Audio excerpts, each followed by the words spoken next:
A counselor once said, "People rarely ask for information. They ask for a position." Most conversations don't start with truth, they start with a quiet test. And that's why a simple question can drain you faster than a hard day of work. You're not answering, you're pricing yourself in real time. The moment you explain, you're not just sharing a reason, you're releasing a piece of data that can be reused as a label later. So the real skill isn't having the perfect words, it's knowing when a question is a bridge and when it's a receipt. A question can be a sincere request for information. But in groups, it often functions like a small ceremony. Think of how it sounds at a dinner table when someone turns to you and says, "So what do you do now?" On paper, it's harmless. In the room, it quietly assigns you a slot. If your answer lands clean, you belong. If it stumbles, you become a question mark people talk around. That's why some questions feel heavy, even when the words are polite. You're not being asked to clarify facts. You're being asked to present a version of yourself that fits the group's map. In a meeting, it shows up as, "Can you walk us through your thinking?" Sometimes that's a real invitation. Other times, it's a measuring stick disguised as curiosity. You can feel it in the timing. Asked right after a mistake. Asked in front of everyone. Asked with a calm smile that doesn't move. Once you hear the social function, the irritation starts to loosen. Because the pressure you felt wasn't imaginary. You weren't too sensitive. You were being placed into a role, the one who must justify, the one who must reassure, the one who must earn comfort back. And here's the shift. Not every question is a doorway. Some are a frame. They decide what counts as normal before you speak. When you catch that, you stop arguing with the wording. You start noticing the ritual. And once you can see the ritual, the next step becomes obvious. Learn to separate the awkward questioner from the one who is using questions to press you. People try to decode questions by staring at the words. That is usually the wrong place to look. A question can be clumsy and still honest. It can also be perfectly polite and still be a push. The difference is not in the phrasing, it's in the pressure behind it. And there are 3 signals that reveal the pressure long before you find the right answer. The first signal is permission. In a hallway, in a group chat, at the edge of a meeting, notice whether you are allowed to decline without punishment. If you say, "I'd rather not get into that," and the moment passes, it was a real question.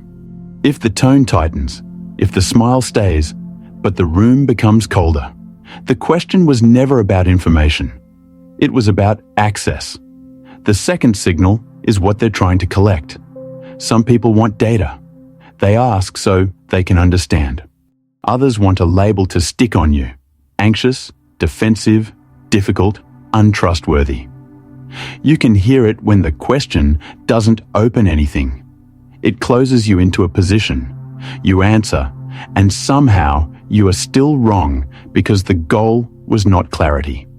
The goal was a verdict. The third signal is whether the conversation improves after you respond. A sincere question raises the quality of the exchange. It becomes simpler, cleaner, more accurate. A loaded question does the opposite. It creates new demands, more explaining, more proving, more managing. And the moment you feel yourself building a case for your own normalcy, you've already stepped onto their stage. This is boundary testing in its quiet form. The same sentence can be innocent in one mouth and manipulative in another. So don't measure the sentence. Measure the persistence. Measure the insistence that you must justify yourself. Once you see these signals, your response gets shorter without becoming rude. Not because you're trying to win, because you're refusing a false premise. And even when you choose correctly, one risk remains.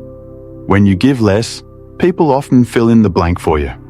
Silence is often punished for a reason that has nothing to do with silence. A group cannot tolerate a blank space for long. In a team thread, a family table, even a shared office kitchen, missing information does not stay missing. It gets replaced. and the replacement is rarely neutral because the mind prefers a story over uncertainty, and groups prefer a story that protects their status. This is the hidden variable. The moment details are absent, interpretation takes over. In calm environments, that interpretation can be generous. In competitive ones, it becomes strategic. Privacy starts to look like secrecy, not because anything is being hidden, but because other people have an incentive to explain the gap in a way that benefits them. He's quiet because he's guilty. She won't share because she's arrogant. The blank becomes a canvas. That is why just explaining more rarely fixes it.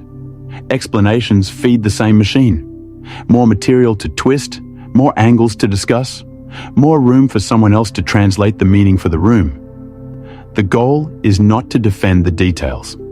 It is to name the principle before the room names it for you. A simple structure helps, and it stays light. First, a label. One sentence that defines the boundary as a value, not a secret.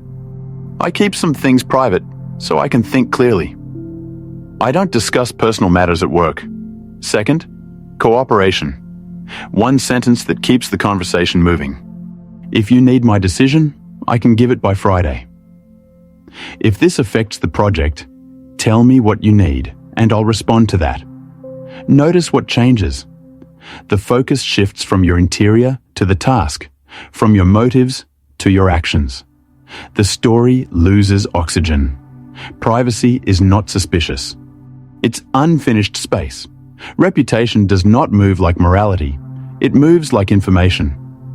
In most rooms, your name becomes a file, a few lines, a few tags. Reliable, emotional, hard to work with. And the strange part is that the tags are rarely formed from your best moments. They are formed from whatever detail was easiest to repeat, easiest to retell, easiest to fit into someone else's explanation.